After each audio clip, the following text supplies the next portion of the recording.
அன்பான மாணவ செல்வங்கள் அனைவருக்கும் இனிய காலை வணக்கம். இன்னைக்கு நம்ம பாடப்பகுதியில் ஒரு நுகர்வோர் எவ்வாறு விற்பனையாளரால் சுரண்டப்படுகின்றார், ஹவு கன்சியூமர்ஸ் ஆர் எக்ஸ்ப்ளாய்டட், பொருளை வாங்கக்கூடிய ஒரு நுகர்வோர் எந்த வகையெல்லாம் ஏமாற்றப்படுறாங்க, சுரண்டப்படுறாங்க அப்படின்றத உங்களுக்கு இன்னைக்கு ஒரு டெமோ கிளாஸ் மூலமா நான் உங்களுக்கு சொல்லித்தர போறேன். வாங்க நம்மளுடைய கிளாஸுக்குள்ள போகலாம்.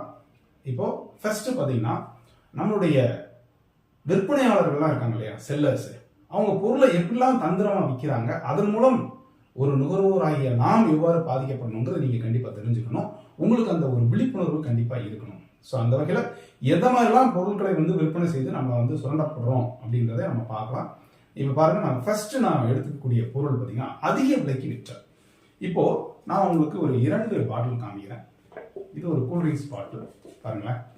இதுல எம்ஆர்பி பிரைஸ் போட்டிருக்கோம், ஆனா இங்க ஒரு ஸ்டிக்கர் ஒட்டப்பட்டிருக்கு. பாத்தீங்கன்னா தெரியும், இந்த ஸ்டிக்கர் எக்ஸ்ட்ரா ஒரு ஸ்டிக்கர் ஒட்டியிருப்பாங்க.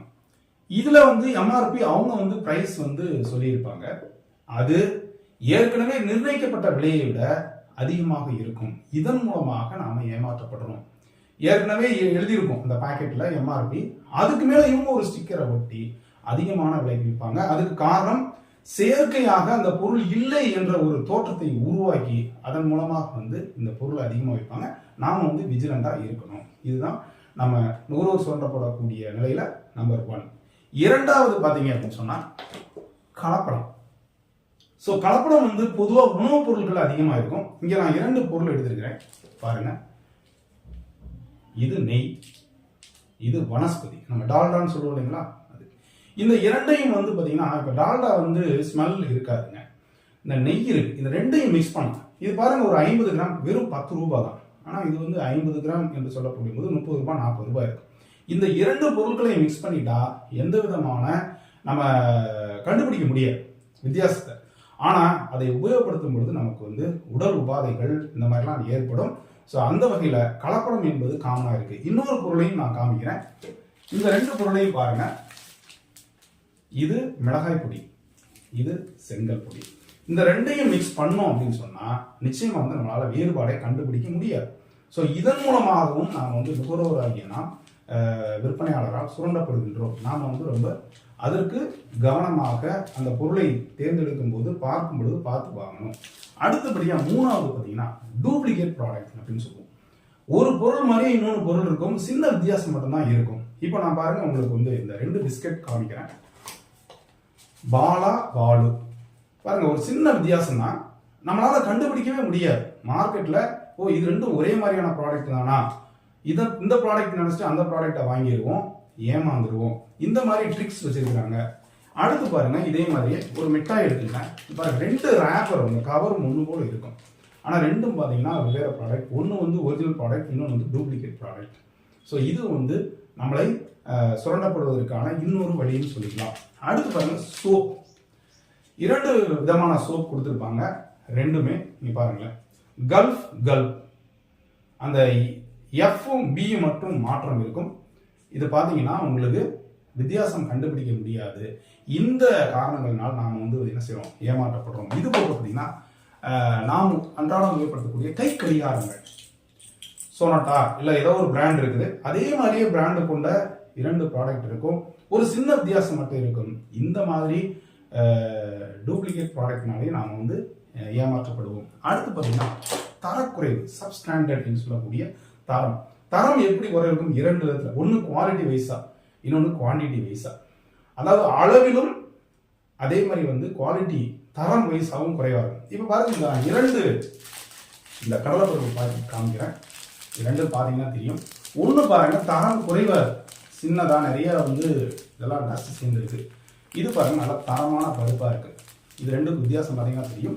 இதன் மூலமாகவும் நாம் ஏமாற்றப்படுவோம். தரமான பொருளை கொடுத்து விலை அதிகமாக வாங்குதல், அல்லது உங்களுக்கு தர குறைவான பொருளை கொடுக்குதல்.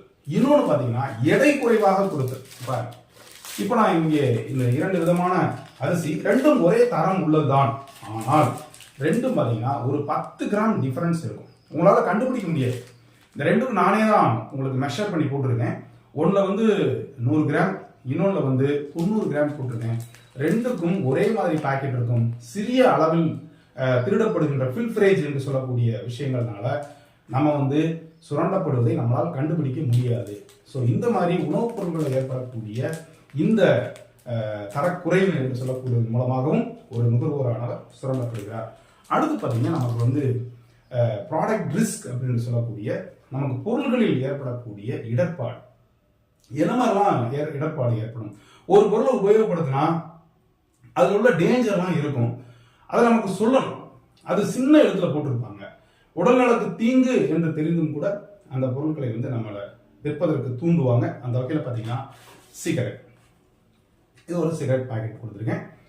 ஸோ இந்த சிகரெட் பாக்கெட் நமக்கு வந்து உடல்நலத்துக்கு தீங்கானது அப்படின்னு தெரிஞ்சும் கூட அதற்கான விழிப்புணர்வு ஏற்படுத்தாம நமக்கு விற்பாங்க. அடுத்து பார்த்தீங்கன்னா இந்த புகையிலை பொருட்கள்.